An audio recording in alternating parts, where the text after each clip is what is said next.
father was the legendary jazz pianist Phineas Newborn Jr. the second, Ye- and Yes, Junior. he was born in Tennessee.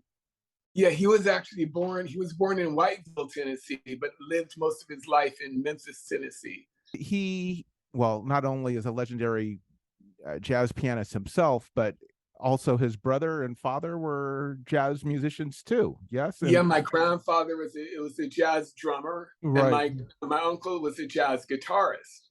And interestingly enough, the story about that is that my grandfather wanted to have basically a trio, a jazz trio. Mhm. His wife, Mama Rose, my grandmother, was a singer, a jazz singer. He was a drummer.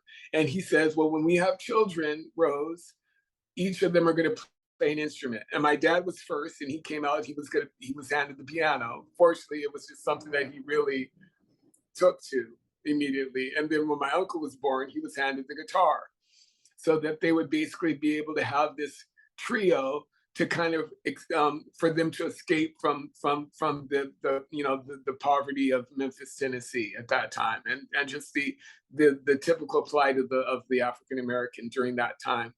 And so that was going to be their ticket out. So fortunately, like I say, my father really obviously took to the piano because he was one of the people who was like a prodigy. So when he was 6 years old, he could play Tchaikovsky without ever taking the piano lessons, without ever taking lessons. He could He's just playing listen by ear. He was playing by ear. He could just listen to it being played on the radio and go to the piano and start playing it. And they were like, well, how do you do that? And then he got very good at boogie woogie. And that's when my grandfather decided, well, let's put him on stage as a 6-year-old playing boogie woogie and impress the crowd.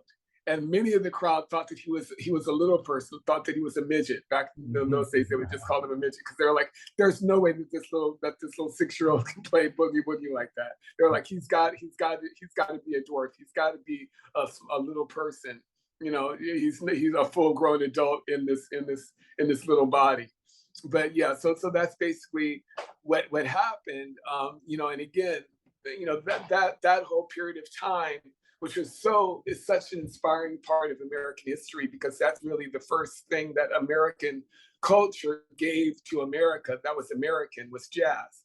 Your uncle also had a close relationship with Elvis Presley. Yes, actually, my father and my uncle did, and my grandfather did, because Elvis grew up in a neighboring neighborhood, and he was very, very, very poor.